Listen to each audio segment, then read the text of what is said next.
Shalom, saudara-saudaraku yang diberkati Tuhan. Saat ini kita akan membaca dan merenungkan kebenaran firman Tuhan.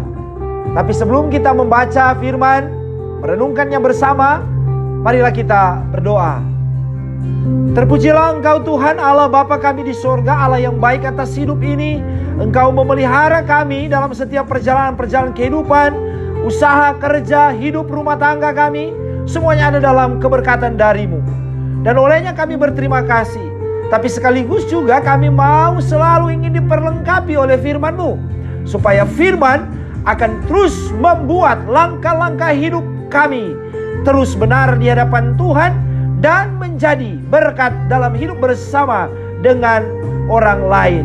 Berfirmanlah Tuhan, kami siap untuk membaca, merenungkan, dan melakukan kebenaran-kebenaran firman-Mu. Di dalam nama Yesus Kristus kami berdoa. Amin.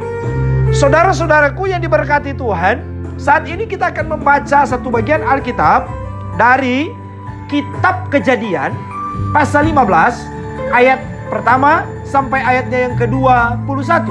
Sekali lagi, Kitab Kejadian pasal 15 ayat 1 sampai ayat 21 di bawah judul Lembaga Alkitab Indonesia, Perjanjian Allah dengan Abram, janji tentang keturunannya. Kemudian datanglah firman Tuhan kepada Abram dalam suatu penglihatan. Janganlah takut Abram, akulah perisaimu, upahmu akan sangat besar. Abram menjawab, ya Tuhan Allah, apakah yang akan Engkau berikan kepadaku? Karena aku akan meninggal dengan tidak mempunyai anak, dan yang akan mewarisi rumahku ialah Eliezer orang Damsyik itu. Lagi kata Abram, Engkau tidak memberikan kepadaku keturunan, sehingga seorang hambaku nanti menjadi ahli warisku. Tetapi datanglah firman Tuhan kepadanya demikian, orang ini tidak akan menjadi ahli warismu, melainkan anak kandungmu. Dialah yang akan menjadi ahli warismu. Lalu Tuhan membawa Abram keluar serta berfirman, coba lihat ke langit, hitunglah bintang-bintang. Jika engkau dapat menghitungnya, maka firman-Nya kepadanya, demikianlah banyaknya nanti keturunanmu. Lalu percayalah Abram kepada Tuhan, maka Tuhan memperhitungkan hal itu kepadanya sebagai kebenaran. Lagi firman Tuhan kepadanya, akulah Tuhan yang membawa engkau keluar dari Ur Kasdim untuk memberikan negeri ini kepadamu menjadi milikmu. Kata Abraham, ya Tuhan Allah, dari manakah aku tahu bahwa aku akan memilikinya? Firman Tuhan kepadanya, ambillah bagiku seekor lembu betina berumur 3 tahun, seekor kambing betina berumur 3 tahun, seekor domba jantan berumur 3 tahun, seekor burung tekukur dan seekor anak burung merpati. Diambilnyalah semuanya itu bagi Tuhan, dipotong 2, lalu diletakkannya bagian-bagian itu yang satu di samping yang lain, tetapi burung-burung itu tidak dipotong 2. Ketika burung-burung buas hinggap pada daging binatang-binatang itu, maka Abram mengusirnya. Menjelang matahari terbenam, tertidurlah Abram dengan nyenyak. Lalu turunlah meliputinya gelap gulita yang mengerikan. Firman Tuhan kepada Abram, ketahuilah dengan sesungguhnya bahwa keturunanmu akan menjadi orang asing dalam suatu negeri yang bukan kepunyaan mereka, dan bahwa mereka akan diperbudak dan dianiaya 400 tahun lamanya. Tetapi bangsa yang akan memperbudak mereka akan kuhukum, dan sesudah itu mereka akan keluar dengan membawa harta benda yang banyak. Tetapi engkau akan pergi kepada nenek moyangmu dengan sejahtera. Engkau akan dikuburkan pada waktu telah putih rambutmu. Tetapi keturunan yang keempat akan kembali ke sini, sebab sebelum itu kedurjanaan orang Amori itu belum genap. Ketika matahari telah terbenam dan hari menjadi gelap, maka kelihatanlah perapian yang berasap beserta sulu yang berapi lewat di antara potongan-potongan daging itu. Pada hari itulah Tuhan mengadakan perjanjian dengan Abram serta berfirman, kepada keturunanmu lah kuberikan negeri ini, mulai dari sungai Mesir sampai ke sungai yang besar itu, sungai Efrat, yakni tanah orang Keni, orang Kenas, orang Kadmon, orang Het, orang Feris, orang Refaim, orang Amori, orang Kanaan, orang Girgasi, dan orang Yebus itu. Demikianlah firman Tuhan bagi kita semuanya. Saudara-saudara, pasti kita semua pernah berjanji. Ada yang kemudian menepati janji itu, tapi ada juga yang tidak. Apakah yang dimaksudkan dengan janji? Apa sesungguhnya janji itu? Janji adalah ucapan yang disampaikan seseorang kepada orang lain sebagai suatu kesanggupan untuk melakukan sesuatu. Sekarang menjadi pertanyaan bagi kita adalah, mengapa janji itu seringkali sulit untuk ditepati atau dilakukan? Ini tidak bisa terlepas dari diri kita sendiri yang tidak memiliki komitmen untuk menjaga atau memeliharanya dengan sungguh dan setia. Diperlukan komitmen yang kuat untuk dapat memberlakukan semua janji yang diucapkan, apakah itu melalui perkataan ataupun tulisan. Di dunia ini kita biasa mendengar ungkapan janji manis manusia. Suatu ungkapan yang sebenarnya membahasakan suatu janji yang kenyataannya tidak semanis dengan apa yang didengar. Untuk itu, janji akan terwujud karena adanya komitmen, yaitu suatu tindakan untuk melakukan sesuatu yang telah dijanjikan sebagai tanggung jawab moralnya. Sebagaimana saat ini kita dituntun untuk memahami firman Tuhan dari kisah perjumpaan Tuhan dan Abraham di dalam tema komitmen pada perjanjian. Saudaraku yang terkasih, saat ini kita belajar bahwa dalam iman kita melihat komitmen Tuhan atas janjinya melalui kisah Abraham. Kita membaca bersama bagaimana Abraham yang didatangi oleh Tuhan dalam suatu penglihatan, ayat yang pertama. Hal ini mengajarkan kepada kita semua bahwa Tuhan tidak pernah berubah atas semua janjinya kepada Abraham. Bahkan ia, Tuhan, menjumpai Abraham untuk kembali menegaskan janjinya itu. Tuhan mengawali dengan perkataan, "Jangan takut, akulah perisaimu, upamu akan sangat besar." Ayat pertama. Mengapa Tuhan menjumpai Abraham dan mengatakan perkataannya sebagaimana yang dibahasakan di ayat yang pertama? Karena Tuhan sangat mengenal Abraham. Dia melihat ada keraguan yang melahirkan ketakutan dalam diri Abraham. Hal ini menjadi jelas dengan ungkapan Abraham pada ayat yang kedua, "Ya Tuhan Allah, apakah yang akan engkau berikan kepadaku? Karena aku akan meninggal dengan tidak mempunyai anak, dan yang akan mewarisi rumahku ialah Eliezer orang Damsyik itu." Untuk itulah Tuhan mendatangi Abraham untuk kembali menegaskan komitmen atas janjinya.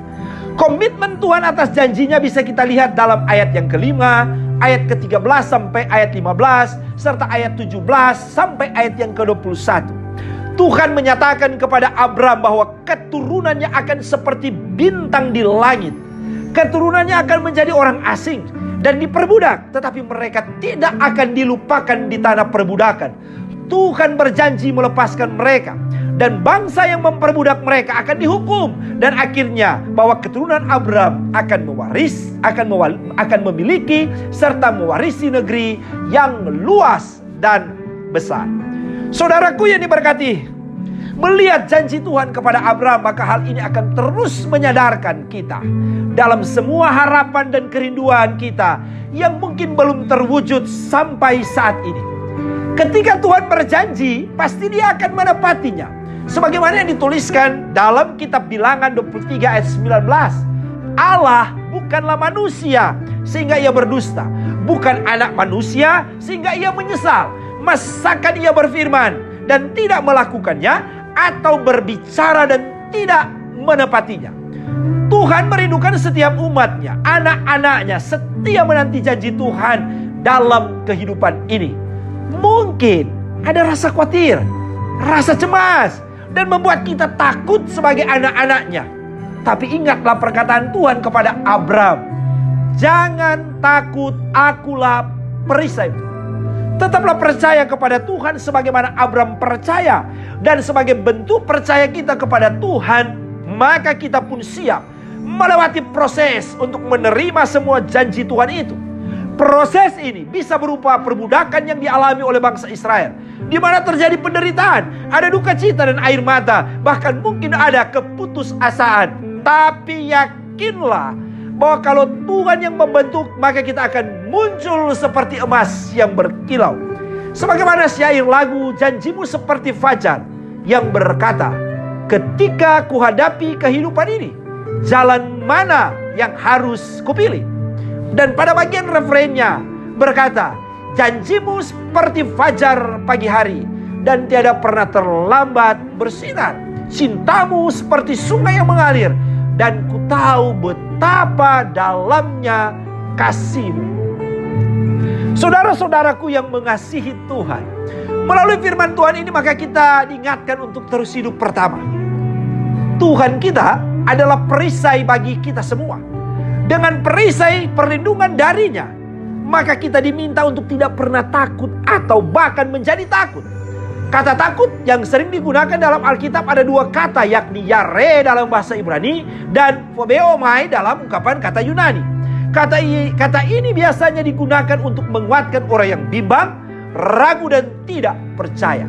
Sehingga ketika Tuhan membahasakannya kepada Abraham, jangan takut, itu berarti Tuhan sebenarnya mau agar Abraham tidak bimbang, ragu dan jangan sampai tidak percaya. Saudaraku, apakah kita saat ini sedang mengalami kebimbangan, keraguan, bahkan bisa jadi akhirnya kita menjadi tidak percaya kepada Tuhan? Ingatlah bahwa Tuhan kita adalah perisai yang tidak pernah membiarkan kita kalah oleh dosa-dosa.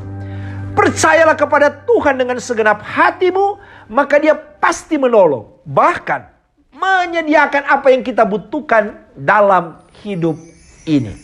Kita nanti menikmati banyak hal yang baik yang telah dirancangkan Tuhan dalam kehidupan ini. Janganlah takut, Tuhan adalah perisaimu. Hal yang kedua, teruslah percaya kepada Tuhan dengan segala janjinya dalam kehidupan kita. Seperti banyaknya bintang di langit, demikianlah yang juga Tuhan sediakan bagi kita yang terus percaya kepadanya. Dan ingatlah bahwa Tuhan dapat membawa kita juga keluar dari segala keraguan dalam hidup untuk kemudian memperlihatkan keindahan bintang di langit. Dan Dia berkata bahwa kita adalah salah satu di antaranya yang harus terus bersinar di tengah kegelapan. Ketiga, kita menjadi percaya biasanya kalau kita sudah melihat. Karena pada umumnya orang akan mengatakan, saya akan lebih percaya kalau saya melihat dengan mata kepala saya sendiri. Dengan kata lain, bahwa percaya di sini adalah suatu tindakan setelah melihat. Apakah benar demikian? Kita mengingat ucapan Yesus kepada Thomas, berbahagialah mereka yang tidak melihat namun percaya. Suatu ucapan karena keraguan Thomas. Berbeda dengan Abraham dalam bacaan kita ini. Ia percaya kepada Tuhan.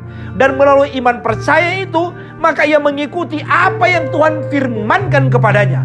Abraham mempersembahkan yang terbaik bagi Tuhan. Tindakan Abraham mendorong kita orang beriman untuk percaya dan bertindak dalam tindakan hidup dengan mempersembahkan yang terbaik bagi Tuhan. Itulah hidup kita yang berkenan kepada Tuhan sebagai ibadah yang sejati.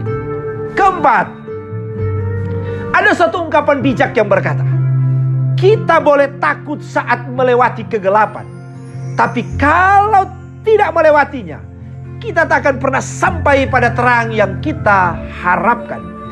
Tidak dapat dipungkiri bahwa banyak orang yang takut pada kegelapan, bahkan ada yang fobia gelap. Tetapi jika kita tidak pernah berada dalam situasi gelap, maka kita tidak dapat membandingkannya dengan terang. Dari ungkapan bijak di atas, maka benarlah adanya kalau kita boleh takut tapi tidak boleh lari dari kegelapan. Karena mungkin saja gelap yang kita lewati akan membawa pada terang, yakni sebuah kemenangan atas sebuah keberhasilan. Sebagai orang beriman, kita harus belajar memahami proses Tuhan dalam hidup kita. Ada saat mungkin terlihat gelap dan menakutkan, bahkan mengerikan. Tapi apakah dengan situasi-situasi seperti itu membuat iman kita kemudian menjadi gelap? Apakah dengan demikian membuat kita berubah arah dan berbalik dari Tuhan? Ataukah dengan yakin mengatakan sebagaimana ungkapan pemazmur yang berkata, ujilah aku ya Tuhan, dan cobalah aku, selidikilah batinku dan hatiku. Mazmur 26 ayatnya yang kedua. Kelima, janji Tuhan adalah kepastian dan kekekalan, tidak akan pernah berubah. Bahkan jaminan itu berlaku selamanya tanpa masa kadaluarsa. Karena itu saudaraku, jangan palingkan wajahmu dari Tuhan. Tetapkan langkahmu bersama dengannya, agar hidup kita terpelihara dalam waktu yang Tuhan sediakan. Sebab segala sesuatu yang ada di dalam dunia ini tidak akan berarti tanpa Tuhan. Ingatlah ungkapan pujian, janji yang manis, kau takkan kulupakan. Dia Sang Immanuel, pasti mengingat dan tidak akan pernah melupakan kita. Keenam, kita terpanggil untuk menghadirkan kebenaran di dalam dunia ini. Belajar untuk selalu melakukan apa yang kita ucapkan. Sehingga kalau memang kita tidak mampu untuk melakukan sesuatu, maka tak usah berjanji. Janganlah selalu mencari alasan. Karena biasanya kebohongan akan selalu disertai dengan banyak janji, disertai dengan banyak alasan. Mari belajar dari firman hari ini, bahwa Tuhan berjanji dan Tuhan menyediakannya bagi Abraham. Saat Abraham percaya dan bertindak, ia menerima bahkan lebih dari apa yang dia minta. Janji Tuhan kekal, benar, dan disediakan bagi semua yang setia. Janji Tuhan adalah kebenaran bagi semua orang yang mau terus hidup dalam kebenaran. Mungkin memang tidak selalu cepat, tetapi selalu tepat untuk kita. Terakhir yang ketujuh, Zhang Guiyong dalam bukunya yang berjudul Experiencing the Depths of Jesus Christ, mengalami kedekatan yang dalam dengan Yesus Kristus, ia menulis, sikap berserah pada Kristus, sikap berserah penuh kepada Kristus merupakan kunci untuk mendapatkan pemahaman yang sulit dimengerti. Sikap berserah adalah suatu kunci dalam kehidupan rohani. Karena itu saudaraku, marilah sebagai orang beriman kita terus hidup berserah kepada Tuhan dan jangan pernah menyerah. Tuhan Yesus memberkati kita semuanya. Amin. Mari berdoa. Sungguh kami bersyukur, kami bersukacita karena kebenaran firman dinyatakan. Kebenaran firman kemudian mengingatkan kami semua dalam tanggung jawab iman sebagai orang-orang yang percaya kepadamu untuk terus hidup dalam kehendak-kehendak-Mu. Terpujilah Engkau, firman yang hidup, yang terus mengingatkan dan terus menjadikan kami sebagai alat-alat-Mu ketika kami melakukan firman. Dan olehnya bukan hanya kami yang diberkati, tapi banyak orang juga pasti diberkati ketika kami hidup di dalam kebenaran-kebenaran firman Tuhan dan melakukannya di tengah-tengah tanggung jawab kami masing-masing.